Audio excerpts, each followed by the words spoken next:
শরীর দিলাম সাথে সঙ্গে গন্ধ পাহন দিলাম এদের দিকে যাও বস্ত্র ধারে কালো বিরাম।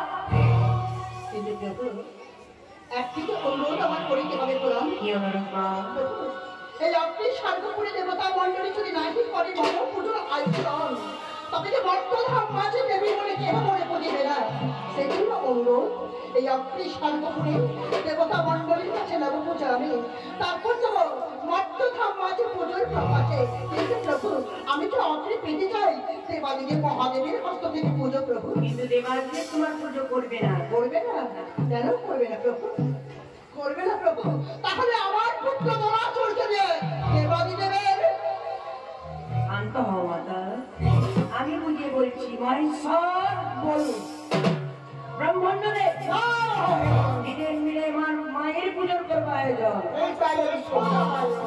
এসো সীতা